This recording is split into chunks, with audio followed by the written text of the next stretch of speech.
In section 6.7, we are discussing the concepts of permutations and combinations.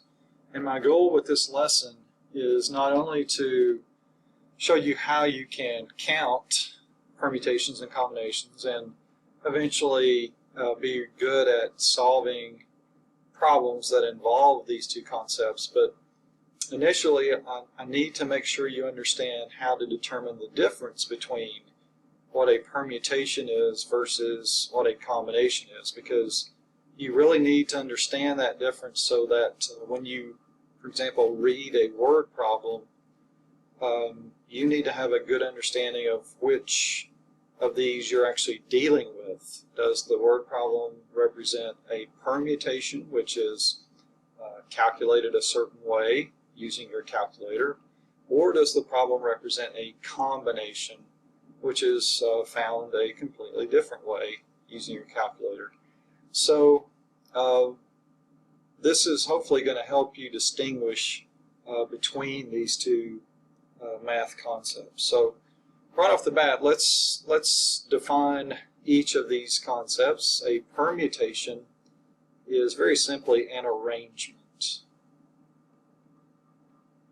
of items in a particular order. So you're always on the lookout for key words in a problem that tell you that you're dealing with or you're trying to figure out the answer to a permutation problem. Arrangement, order, listing, ranking. The whole idea behind a permutation is that order matters. Order is really all that is important. We want to know how many different ways a group of people or objects can be arranged. And that's the idea behind a permutation. Well, a combination is quite a bit different. It's very simply a selection. In other words, think about how you would choose a small group of items from a large group. How many small groups can you make out of a large group that you have to choose from? And order is irrelevant. We don't care about what order they're in. We just want to know how many different ways, how many different small groups can be formed from a large group. So one more time, permutation, it's all about arranging or ordering objects. Combination, order does not matter. We just want to know how many different small groups can be determined from a large group. Okay, I did this in class. I just called 4 people up to the room, and so I'll just kind of give you an idea. And we had these 4 students come up to the front of the class and stand shoulder to shoulder. And my question to them was, in how many different ways can all 4 of these students be arranged? Okay, so we'll just say that this is student A, student B, student C, and D. Okay, here they are standing in front of the room. So I posed this question to the class, and I got various answers. But here's the way that this can be determined.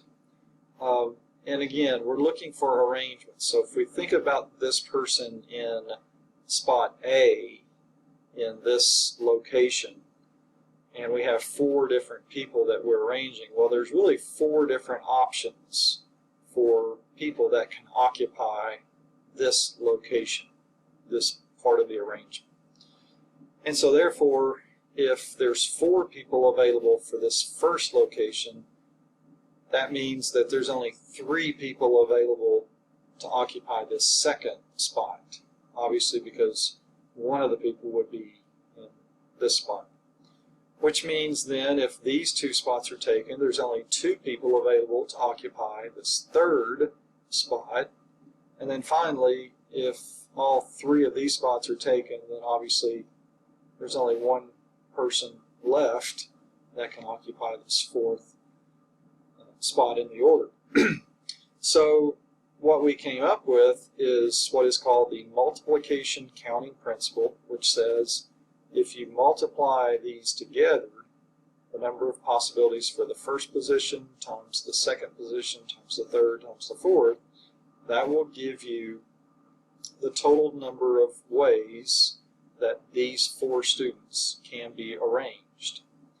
And that led us to a term that's going to come up quite a bit in math class in the future, and that is the notation looks like this. What I've written here, 4 times 3 times 2 times 1, can also be expressed as 4 with an exclamation point, and literally that means 4 factorial.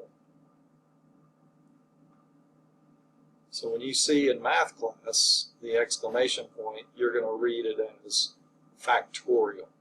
And so here's another example in expanded form. 6 factorial literally means 6 times 5 times 4 times 3 times 2 times 1. And obviously this isn't too bad. We can calculate this without a calculator. 30 times 4 is 120, times 3 is 360, times 2, that's 720. But as the numbers get really big, that becomes impractical to try to do that ourselves. So our calculator is really handy at coming up with this for us. So depending on which calculator you have, let me just run through some of the more popular ones. And this is going to be handy for this particular exercise. If you have a TI-30 version, then you're looking for a button on your calculator that reads PRB, sort for probability. So if I wanted to do, for example, 7 factorial in my TI-30 something calculator, I would first key in the number 7. So clear your calculator, start by keying in the number, and then press the PRB button. And then across the top, if you notice, you have these options after you press PRB. You have in PR, in CR, and then on the right you have this factorial. So you probably want to use your arrow key to come over and highlight this option. Press enter, and this should show up on your display. Well, then you'll press enter again to come up with the answer. Okay, so once again, you start by keying in the number. So let's practice with another one. Let's say 5 factorial. So key in the number 5, press PRB, look across the top for the factorial option, select it, press enter. When you see this on your screen, press enter again, and I believe 5 factorial is 120.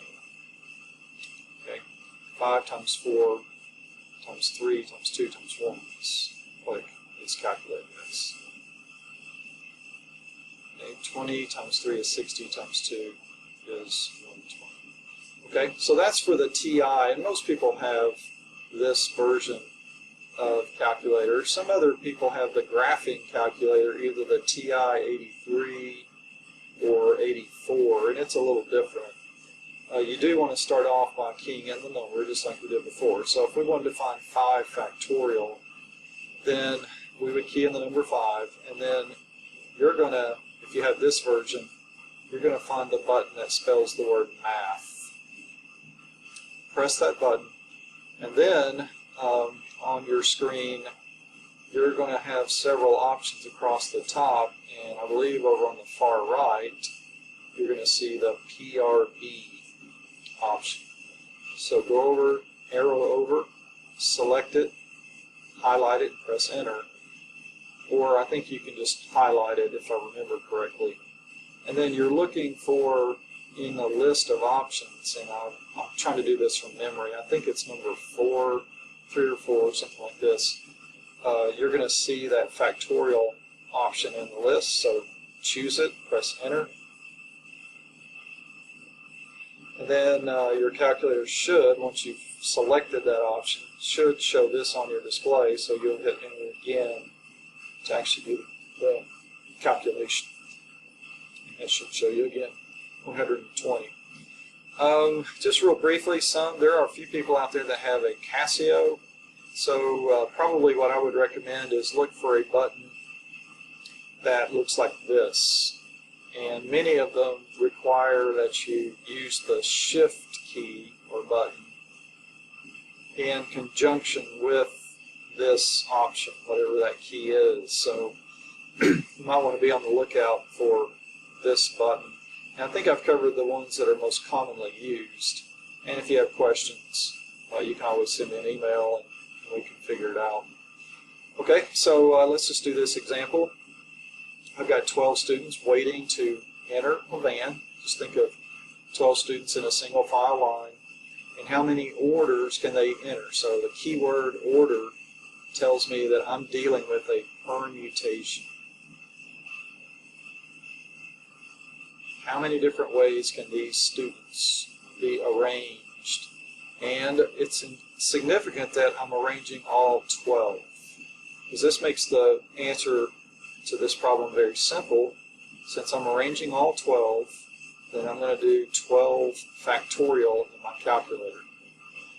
And I don't remember what that exact number is, but if you do 12 factorial, just like I showed you, it's a pretty big number, something in the millions, I believe. But anyway, that should get you the answer since we're arranging all 12 of the students. So you can take this away. When you're doing a permutation problem and all of the elements in the set are being arranged, then you'll find your answer by doing that number factorial. Okay? So here I changed it up a little bit and I said, well, what if we have 4 students like we did before, but instead of arranging all 4 of them, we only wanted to arrange 2 at a time. Okay? And so that changes things just a little bit. If I were arranging all 4, then remember we would just do 4 factorial, and that would be 24. I'm not, though. I'm only doing 2 of the 4 at a time. So there's only going to be 2 people in the picture at a time. So that changes things just a little bit. And now I'm going to go, depending again on the calculator that you use, you're going to go back to where you found factorial. If you've got the TI-30 version, then you're looking for PRB. If you're using the TI-83-84, then you're going into math. But you're looking for this option, NPR. N in this stands for how many total students do we have to choose from. And the R stands for how many are we arranging at a time. Okay, so let's clear your calculator and let's show you how you find the answer to this permutation problem when we're not arranging all 4 students at one time. Okay, you start by keying in the N number, the bigger number. So blank calculator, cleared calculator, just key the number 4. Now go wherever you need to go, just like you did for factorial, but this time you're looking for this option. Choose it. Okay, so your calculator will look something like this, or maybe it's just got a giant P there. And now you're waiting to enter the second number, which in this case is 2. Hit the enter key, and the answer to this should be 12. So the steps look like this. Okay, clear calculator, 4. Okay, wherever you need to go, depending on your calculator, to find NPR, choose that. You may have to hit enter at that point. And then the second number, the smaller number, 2, press the enter key, and that should give you your answer. Okay, here's a problem very much like it. I've got 9 total pictures to choose from, but I'm only hanging 4 in a row. And here's my keyword that tells me that this is going to be a permutation. keyword is arrangements. Okay, so once again, I key in the bigger number, 9. I find the permutation feature, NPR, depending on your calculator. Select it. Key in the smaller number, how many pictures am I hanging, and calculate that number. And once again, I forgot what that number is, but if I'm pretty sure if you do this correctly in your calculator, your number should be good. Okay, let me show you how you can come up with the answer to this one. Notice in this example, we're asked to come up with 4-letter codes. Now, you do not see any keywords like order, arrangement, but order is implied because codes can only be entered a certain way. First number or letter, second, third, fourth, and if we don't enter them in the correct order, then the code is not going to work. Think of the code that is needed to get into your iPad, for example. You must enter the numbers in the proper sequence. So since I'm using letters, there are 26 letters to choose from. So that's my N, total 26 letters to choose from. And I'll find NPR, because this is a permutation, and then put in the 4 because we're doing 4-letter codes. And that should give you your answer to this problem. Okay, now combinations are a little different because order is irrelevant. If I want to know how many 2-person teams can be chosen, then again, I'm choosing out of a total of 4 students. This time in the same area where you found permutations, you're going to look for NCR. Okay? Before we were finding NPR, but if you go back into that same area, depending on your calculator, you should see the NCR option. Works very similar to permutations. It's just the thing that makes this different from a permutation is I don't care what order they're in. I'm just picking small groups out of a large group. Okay? So if you do 4 NCR2, that should be 6. Okay? Here we are again with a combination problem because I've got 12 toppings to choose from, and I just want to know how many different 3-topping options there are. Order doesn't matter when it comes to toppings on a burger, so I always start with the total possible numbers to choose from, in this case 12, NCR in your calculator. Follow that up with, since I'm doing 3 topping options, and I believe that's 220 if I remember correctly. Okay, well, in 2 of your homework problems, you're going to be answering questions like this. Well, how many 3 or 4 topping options are there? Well, we just found the 3 topping options. There's 220 of those. If we want to find the 4 topping options, we would just modify our calculation just a little bit, and I believe that's 495. So the answer to the question how many 3 or 4 topping options there are, I would just add these 2 numbers together, and I believe that comes out to be 715. And so on 2 of your homework problems you can follow this procedure. Just find the combination result for each individually and then just add the results together. Okay, one more example. We have this DJ. He's got 12 songs to choose from, but he wants to know how many 5-song selections he can come up with. So keyword selection there, I guess. Order doesn't matter. Order is irrelevant. I just want 5-song selections. So 12 songs to choose from. Find the NCR feature in your calculator. 5-song selections, so the big number will always go first. And could be wrong about this, but I believe it's 792.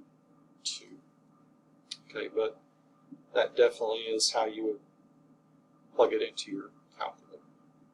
Okay, this is your assignment for section 6-7, and if I can help you out in any way, please let me know.